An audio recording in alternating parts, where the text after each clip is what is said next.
Nah, di acara Smart Parenting kali ini adalah kita ngebahas mengenai manajemen keluarga tanpa sakit kepala. Ya, terutama kita melihat saat ini kondisinya besok bagi yang Muslim kita sudah mengalami bulan puasa nih.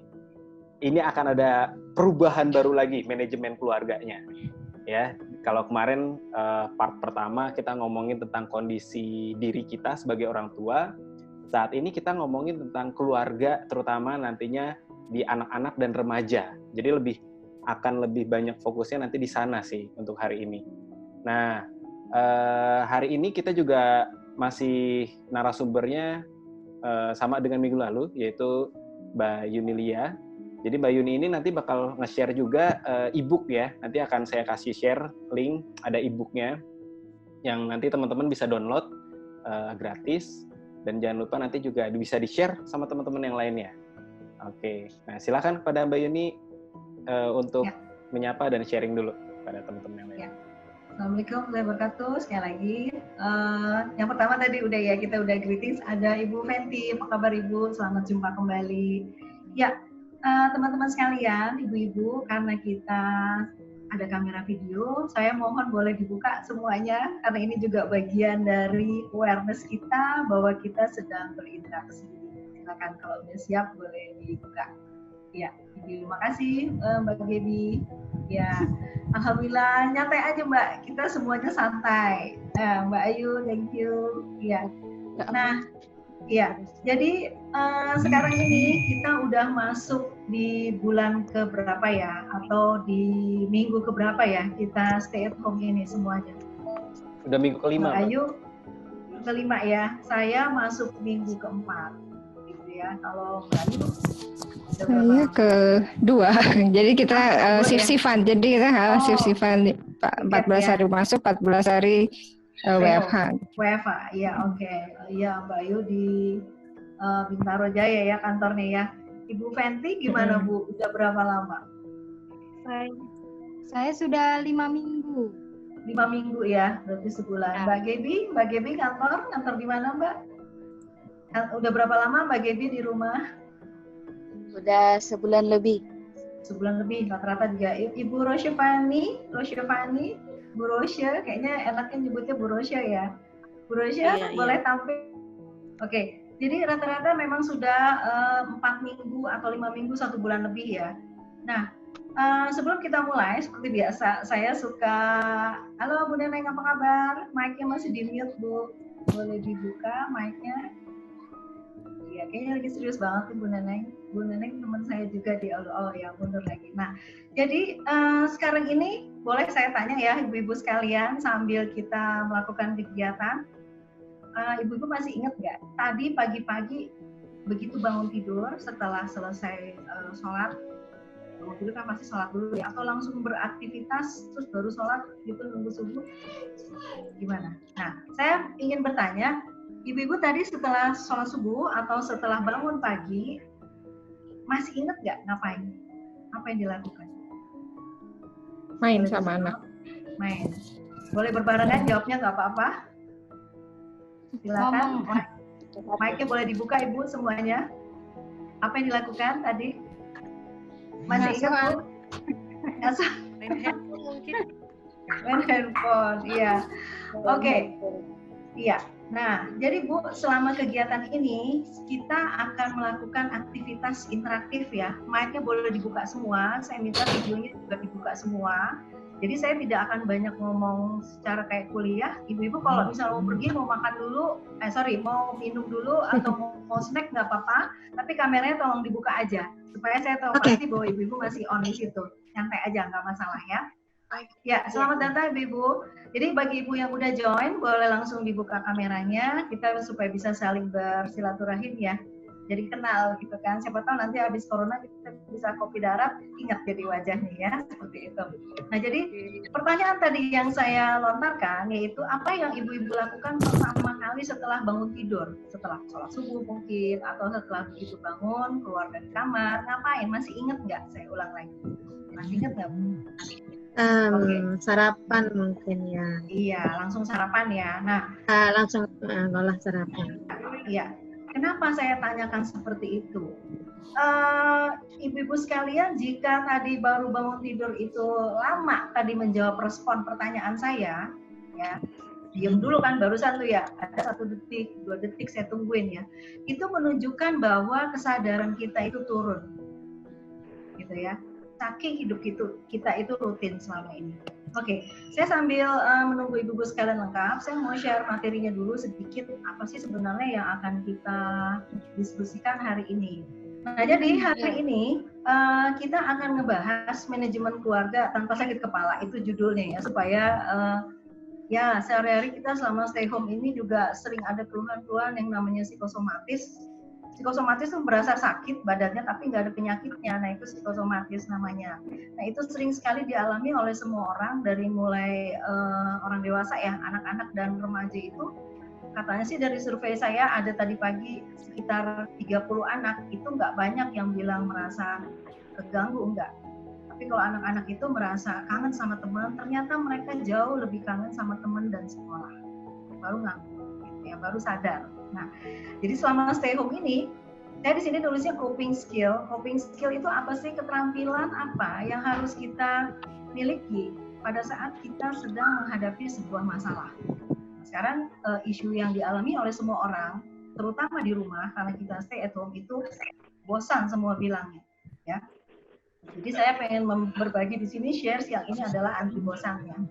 Gitu. Nah jadi mungkin ibu udah tahu saya berkecimpung di bidang rekayasa perilaku manusia, di bidang psikologi pendidikan dan psikologi industri dan organisasi. Saya duduk di sekolah dan juga menangani berbagai lantai operations di berbagai instansi perusahaan. Nah, sekarang saya mau minta ibu-ibu ya boleh semuanya bercerita berbarengan, suaranya pelan aja nggak apa-apa, tetap di depan mic. Boleh nggak ibu-ibu mengungkapkan 2 kalimat pendek, silakan dikatakan ya di depan mic Anda sekarang ini, 2 kalimat pendek. Apa yang Anda sedang gambarkan tentang situasi sekarang ini? Silakan. Nikmati dan jalani. Ya. Silakan Bu, yang lain. Mungkin waspada tapi tetap berusaha. Iya. Siapa lagi? Bersyukur dan berusaha. Bersyukur dan berusaha. Ibu yang lain? Syukuri dan berjalan. Tetap waspada. Tetap waspada. Iya. Ada lagi? Semangat sih Bu. Semangat ya. Oke. Nah, sekarang ibu-ibu boleh bertanya ya sama saya kembali, maksudnya berkomentar. Kenapa sih Bu Emilia nanyain kayak gitu? Iya. Saya akan memastikan ibu-ibu sekalian, harusnya sih dari kemarin ya, dari mulai kita stay at home ini, karena kita di rumah sekarang, konteks orientasi kita itu keluarga, gitu ya. Jadi kita di rumah dengan keluarga, dengan pasangan, dengan suami. Di sini ada yang ayah nggak? Belum muncul ya, ayah ini masih mama semua ya. Oh iya, Babe Asdin aja nih yang ayah ya. Nggak apa-apa. Nanti bisa di-share ke kepala keluarga atau pasangan kita ya, atau suami, ayahnya, anak-anak. Nah, jadi kalau ibu-ibu lihat di slide saya, boleh nggak tolong digambarkan slide yang ini nih. Ini ada tulisannya COVID-19 atau COVID. COVID itu istilahnya apa, tahu nggak ibu-ibu sekalian?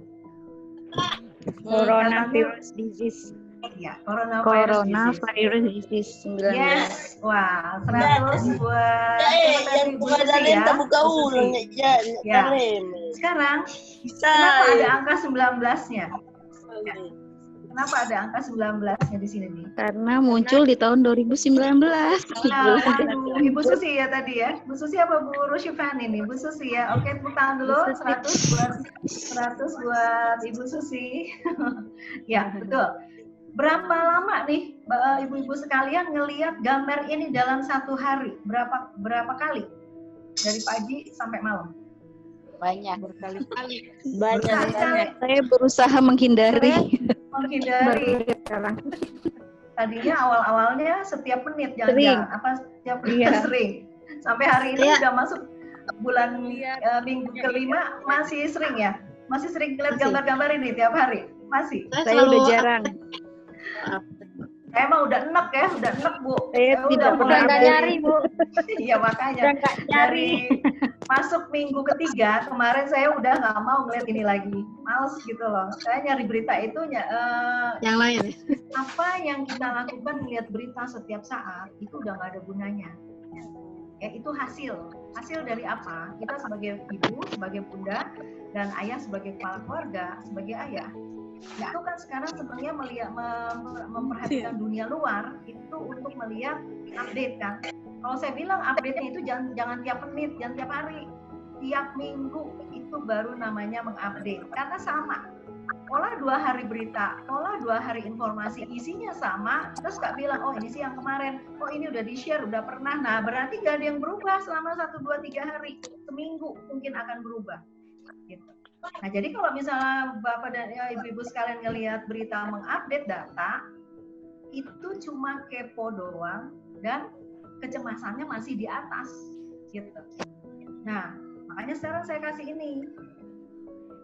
Ya, kemarin waktu bulan Februari kita udah mulai ketemu dengan gambar ini banyak belum ya? Kan ini mulai Maret kita terjangkit ini dan mulai stay at home, atau mungkin Januari belum sama sekali, kita masih keliaran, masih keluar bebas gitu kan, meskipun sudah mulai ada yang pakai masker di bulan Januari dan di bulan Februari. Nah sekarang ini kita lihat, ini sebenarnya anak SMA ya, yang sebelah sini, kenapa dia jadi ada di rumah setiap hari? Gitu. Nah terus kalau yang ini gambar apa nih? Aktivitas apa kalau yang ini? Jemur ya kayaknya ya, Bu. Jemur ya, tapi dia berjauhan jaraknya. Berarti ya, physical distancing ya, physical distancing. Nah, betul. Ibu-ibu bingung nggak? Kenapa kemarin istilahnya social distancing, sekarang istilahnya physical distancing? Bertanya nggak? Kenapa? Nggak, Karena ya? secara tidak langsung sudah berpengaruh kepada psikis kita. Jadi nerima aja. Kalau yang kritis, kalau yang punya rasa ingin tahu, dia akan bertanya, kemarin namanya social distancing, kenapa physical distancing? Emang salah. Sebenarnya bukan social distancing, kita tetap berinteraksi sosial, tapi fisiknya berjauhan. Sosial itu dalam bentuk solidaritas sekarang, ya gerakan kemanusiaan. Itu yang sedang terjadi. Jadi mungkin lebih tepatnya ke physical distancing. Iya, betul Bu Rosya. Jadi physical distancing itu satu orang dengan orang lain yang bukan keluarga itu nggak boleh deket-deket, kecuali orang kita sekeluarga di rumah ya, dengan suami, dengan anak-anak itu mungkin masih boleh berdekatan. Tapi kalau ada yang mulai sakit, jangankan corona ya, flu biasa aja, itu kita juga nggak boleh deket-deket. Ingat nggak kalau kita lagi flu biasa, jangan deket-deket mama ya, jangan deket-deket bunda ya, bunda lagi flu, jangan cium-cium, jangan peluk-peluk kayak gitu. Nah sama kayak gitu. Nah,